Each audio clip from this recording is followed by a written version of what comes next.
السلام علیکم ورحمۃ اللہ وبرکاتہ۔ الحمدللہ وکفی وسلام علی عبادہ الذین اصطفی، اما بعد۔ محترم سامعین کرام، موضوع ہے ہجرت مصطفیٰ صلی اللہ علیہ وسلم کے واقعے سے دروس اور نصیحتیں۔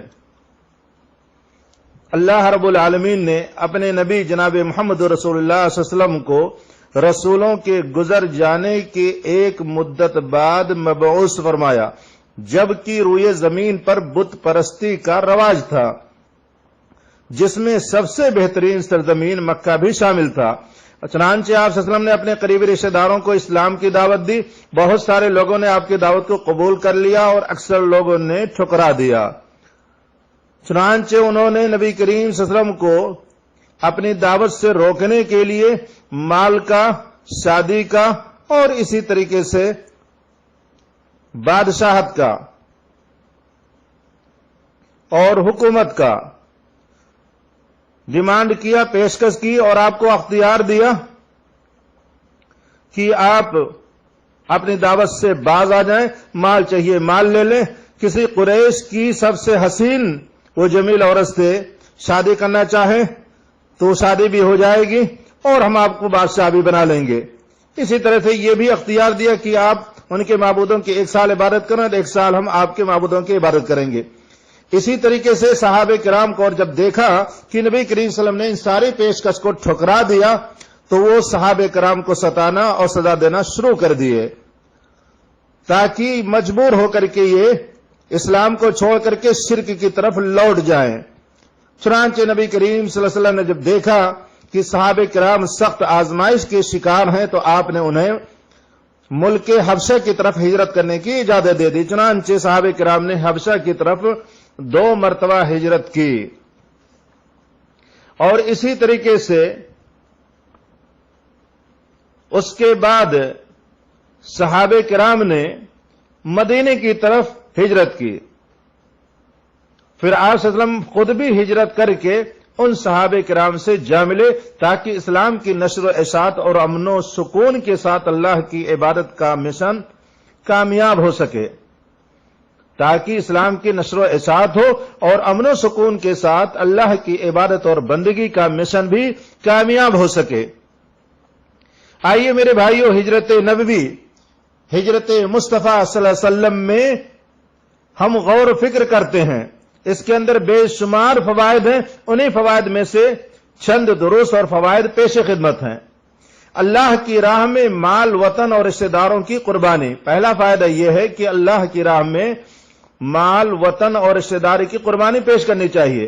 نبی کریم صلی اللہ علیہ وسلم جب مکہ سے رخصت ہونے لگے تو آپ صلی اللہ علیہ وسلم نے مکے کی طرف رک کر کے فرمایا، قسم اللہ کی بے شک بلا شبہ تو اللہ کی سرزمین میں سب سے بہتر ہے، اور اللہ کی زمینوں میں اللہ کے نزدیک سب سے محبوب سرزمین ہے۔ اگر مجھے تجھ سے نہ نکالا جاتا تو میں نکلنے والا نہیں تھا۔ تو اس سے معلوم ہوا کہ ہمیں اللہ کی راہ میں مال، وطن اور رشتہ داروں کی قربانی میں تردد نہیں کرنا چاہیے، بلکہ اللہ کی راہ میں قربان کر دینا چاہیے۔ ہجرت کے واقعے سے ایک درس یہ بھی ملتا ہے کہ جس شخص کے لیے کسی جگہ پر دعوت کی راہ بند کر دی جائے، اسے چاہیے کہ کسی دوسری جگہ منتقل ہو جائے جہاں وہ دعوت کا کام جاری رکھ سکے۔ نبی کریم صلی اللہ علیہ وسلم جب قریش کی ہدایت سے مایوس ہو گئے تو آپ صلی اللہ علیہ وسلم نے مدینہ کا رخ کر لیا، تاکہ وہاں دعوت اللہ کا کام جاری و ساری رکھ سکیں۔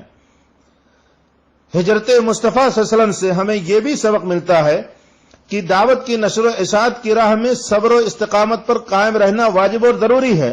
نبی کریم صلی اللہ علیہ وسلم نے ہجرت کے موقع پر اپنی امت کو یہ تعلیم دی کہ باطل پرستوں کے سامنے ثابت قدم رہنا چاہیے۔ بسا اوقات مومنوں کو آزمائش اور کافروں کو فتنہ میں مبتلا کرنے کے لیے باطل کو غلبہ اور اس کے متبعین کو تسلط حاصل ہوتا ہے، لیکن بہتر انجام قطعی طور پر انہی کا ہوتا ہے جو ایمان اور صبر پر قائم ہوتے ہیں۔ ارشاد باری تعالی ہے، فاعوذ باللہ من الشیطان الرجیم، وَكَانَ حَقًّا عَلَيْنَا نَصْرُ الْمُؤْمِنِينَ۔ اور ہم پر مومنوں کی مدد کرنا لازم ہے۔ ہجرت مصطفیٰ صلی اللہ علیہ وسلم سے ہمیں یہ بھی معلوم ہوتا ہے کہ جو شخص اللہ کی خاطر کوئی چیز ترک کرتا ہے تو اللہ اسے اس سے بہتر انعام سے نوازتا ہے۔ چنانچہ جب مہاجروں نے اپنے گھر بار، اہل و عیال اور مال و دولت کو اللہ کی خاطر ترک کر دیا، جو انسانی نفس کو سب سے زیادہ محبوب ہوتے ہیں، تو اللہ رب العالمین نے انہیں بہتر بدلوں سے نوازا۔ بائیں طور کہ پوری دنیا پر ان کو فتح و نصرت عطا فرمائی، مشرق سے لے کر کے مغرب تک انہیں حکومت عطا فرمائی، شام، فارس ان کے زیر نگی ہو گئے۔ مسلمانوں نے عہد صحابہ کے بعد شمال افریقہ کی طرف رخ کیا اور اندلس کو فتح کر لیا۔ ہجرت نبوی صلی اللہ علیہ وسلم سے ہمیں یہ بھی سبق ملتا ہے کہ جو اللہ کے احکام اور حدود کی حفاظت کرے، اللہ اس کی حفاظت کرتا ہے۔ جو اللہ کا تقوی اختیار کرے، اللہ اسے ہر بلا، ہر آفت، ہر مصیبت سے محفوظ رکھتا ہے، اس کے لیے ہر تنگی سے نکلنے کا راستہ پیدا کرتا ہے۔ چنانچہ جب قریش کے سربراہوں نے نبی کریم صلی اللہ علیہ وسلم کو نظر بند کرنے یا آپ صلی اللہ علیہ وسلم کو قتل کرنے یا آپ کو ملک بدر کرنے کی سازش رچی تو اللہ رب العالمین نے آپ کی حفاظت فرمائی اور ان کی سازش سے آپ کو بچا لیا اور آپ کو عزت و اکرام کے ساتھ بغیر کسی اذیت کے مکے سے نکال کر مدینہ پہنچا دیا۔ ہجرت نبویہ کے واقعے سے ابوبکر صدیق رضی اللہ عنہ کی فضیلت بھی واضح ہوتی ہے کہ بائیں طور نبی کریم صلی اللہ علیہ وسلم نے ہجرت کے دوران اپنی رفاقت کے لیے آپ کو منتخب فرمایا۔ ان کو اس کا حق بھی حاصل تھا کیونکہ انہوں نے آپ سے رفاقت طلب کی تھی اور آپ کی رفاقت سے اتنے خوش ہوئے کہ آنکھوں سے آنسو بہنے لگے۔ آپ صلی اللہ علیہ وسلم کے لیے سواری کا انتظام کیا۔ راستے میں جب آپ کو یاد آتا کہ دشمن گھات میں ہے تو آپ صلی اللہ علیہ وسلم کے بچاؤ کے لیے نبی کریم صلی اللہ علیہ وسلم کے آگے پیچھے چلتے۔ اسی طریقے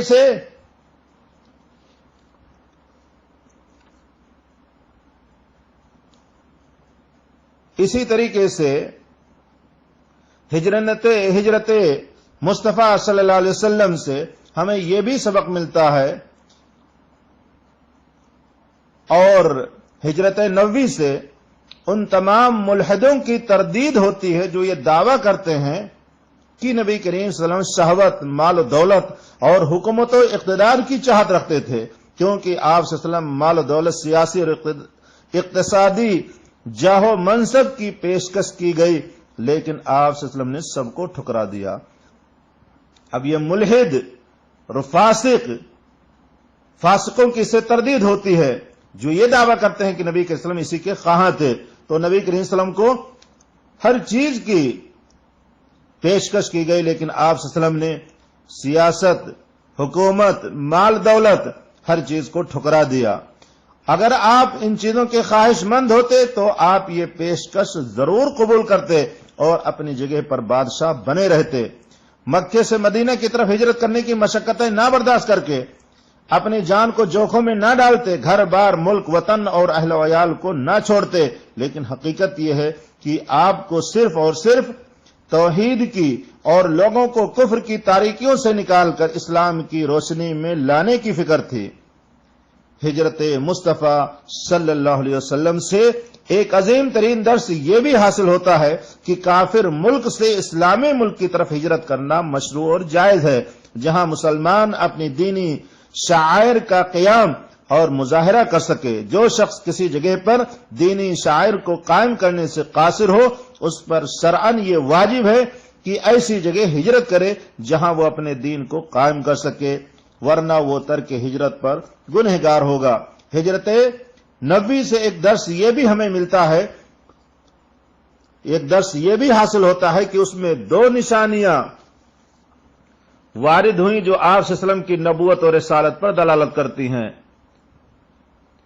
سراقہ بن مالک نے جب نبی کریم صلی اللہ علیہ وسلم کو پکڑنا چاہا تاکہ وہ اس انعام سے سرفراز ہو سکے، اس پرائز کو وہ حاصل کر سکے جو قریش نے نبی کریم صلی اللہ علیہ وسلم کو حاضر کرنے کے لیے مقرر کیا تھا، جب ان کی نظر آپ پر پڑی تو ان کے گھوڑے کے پاؤں گھٹنے تک زمین میں دھنس گئے۔ پھر نبی کریم صلی اللہ علیہ وسلم نے ان کو یہ بشارت دی کہ انہیں کسرا کے کنگن ہاتھ لگائیں گے آپ نے فرمایا گویا کہ میں دیکھ رہا ہوں کہ تم کسرا کے کنگن پہن رہے ہو.